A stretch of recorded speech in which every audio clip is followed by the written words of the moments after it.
Ya Allah, kalau memang kami pernah lupa, dan dengan lupa itu kami berbuat salah, tolong jangan hukum kami. Ya Allah, kalau saya nanti mendapatkan satu persoalan dalam ujian, jangan berikan ujian kepada saya melebihi batas kemampuan saya seperti orang-orang dulu yang pernah mengalaminya. Ya Allah, kalau taubat kami sudah diterima, mohon jaga kami supaya kami tidak diajak berbuat maksiat lagi oleh orang-orang yang tertutup dalam hidayah-Mu.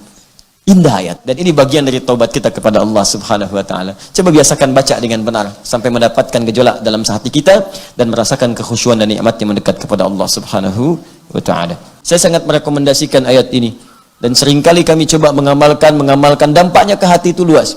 Itu Quran surah kedua Al-Baqarah di ayat 286, ayat yang terakhir. Allah Subhanahu wa taala dengan sifat Rahman Rahimnya, Dzur-Rahmah, dialah pemilik sifat rahmah, puncak segala perhatian, kasih sayang, cinta, dan segala jenis hal-hal positif yang diberikan. Dalam konteks ketika dikaitkan dengan sifat Allah Subhanahu wa ta'ala, maka ini mencakup anugerah kemuliaan dan kebaikan. Bisa berarti puncak ampunan dosa tanpa batas. Tadi kita sampaikan, jika ada kesalahan saja umumnya, Allah turunkan sifat al-afu. Jika ada dosa di dalamnya, Allah turunkan sifat ghafir. Jika dosanya semakin banyak, diturunkan sifat ketiga ghafar. Jika semakin melimpah dosanya, maka ada nama yang keempat ghafur. Jika memang tak ada batas dalam limpahan dosanya, sehingga punya sifat israf, ya, bosan kalau tidak berdosa. Kalau tak bermaksiat, rasanya bosan, israf. Maka tetap Allah berikan kesempatan bagi dia untuk bertobat, dan Allah tak pernah bosan melimpahkan rahmatnya. Maka diturunkan sifat yang terakhir ini dengan nama rahmat bagi orang yang israf atau berbuat banyak berlebih dalam dosanya. Nah, 5 hal ini itu dikumpulkan dalam satu ayat. Kalau Anda bisa berkenan membacakannya sebelum tidur, ya, malam hari, saya sangat merekomendasikan ayat ini. Dan seringkali kami coba mengamalkan dampaknya ke hati itu luas. Itu Quran surah kedua Al-Baqarah di ayat 286, ayat yang terakhir. Ya, la yukallifullahu nafsan illa usaha. Allah mustahil memberikan kita beban kehidupan kalau kita nggak sanggup. Ini sangat menarik nih, bahasanya indah. Kata Allah, kamu nggak mungkin saya uji kalau kamu nggak mampu. Di cara menyikapi ujian itu, berikan motivasi pada diri kita bahwa kita mampu. Bisa sering katakan begini, seberat apapun ujian yang sedang menimpa kita sekarang, Anda diuji sekarang, menurut Anda berat sekali. Tapi menurut Allah, cuma Anda yang mampu, yang lain nggak bisa. Makanya dititipkan kepada Anda, bukan kepada yang lain. Saya yakin setiap kita ini sekarang punya masalah. Ada yang di rumah tangga, ada yang di pekerjaan, ada yang di kehidupan sosial. Allah ujikan pada kita, bukan pada yang lain, karena kita mampu. Ya, mustahil diuji kalau nggak mampu. La yukallifullahu nafsan illa usaha. Laha ma kasabat wa 'alaiha ma kasabat. Laha ma kasabat. Kalau kita semangat mengatasi itu dengan nilai-nilai kebaikan, caranya baik kita atasi, maka akan ada peluang pahala kita dapatkan. Ujian di kantor, caranya benar, ikuti aja ujiannya dengan baik. Gak usah nyogok, gak usah korupsi, pahala diberikan pada kita. Wa 'alaiha maktasabat. Tapi sebaliknya, kalau cara menyikapinya keliru, bisa berdosa. Ujian di kampus, ya maaf, cara mengatasinya belajar dengan benar, isi ujian. Jangan pedulikan berapa benar tidaknya. Kalau ada yang salah, evaluasi. Itu tandanya kita diminta memahamkan kembali diri kita supaya menguasai materinya. Kalau lulus, teruskan dan dalami. Jangan sekedar lulus untuk ujian. Itu caranya, bukan mencontek. Ketika mencontek, wa 'alaiha maktasabat, ada peluang dosa di dalamnya.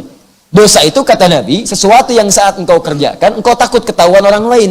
Dan dirimu pun gelisah. Jadi kalau Anda mengerjakan sesuatu, takut orang lain tahu, dan Anda merasa gelisah dengan perbuatan itu terindikasi ada dosa di dalamnya. Baik.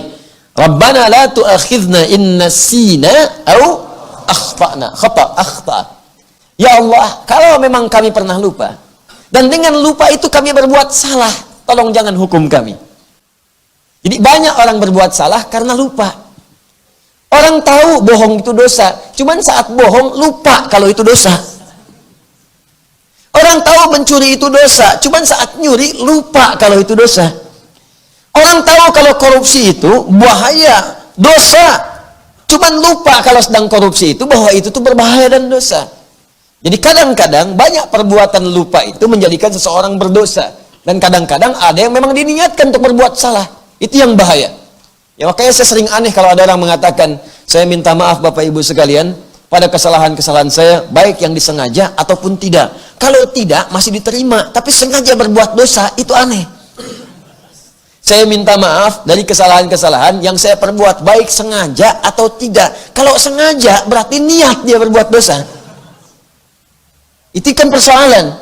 Nah, cuman yang paling indah, la tu'akhidna in nasina au akhtana. Catat, khata, satu dia. Rabbana wa la tahmil 'alaina isran kama hamaltahu 'alal ladzina min qablina. Ya Allah, kalau saya nanti mendapatkan satu persoalan dalam ujian, jangan berikan ujian kepada saya melebihi batas kemampuan saya seperti orang-orang dulu yang pernah mengalaminya. Maksudnya, ujian mereka ditimpakan ke saya yang tidak sebanding dengan kemampuan saya. Makanya dari awal Allah bilang, gak akan saya uji di luar batas kemampuan kamu. Kalau masih ragu, saya turunkan keterangan berikutnya.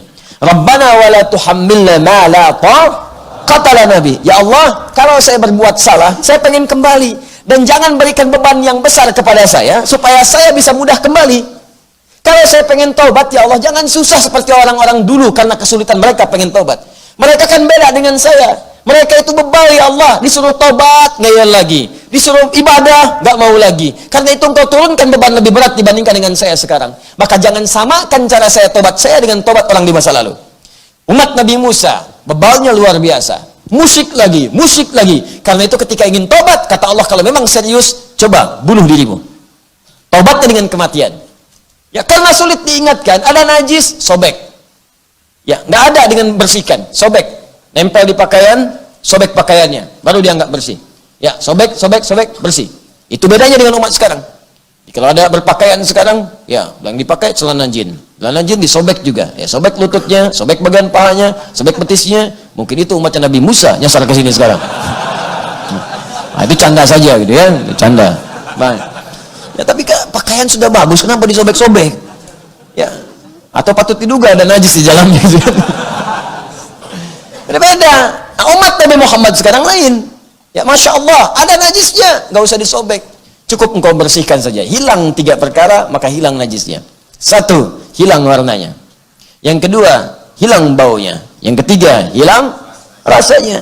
Ya, dulu ada celana kena najis, kotoran kucing. Ya, bersihkan, hilang 3.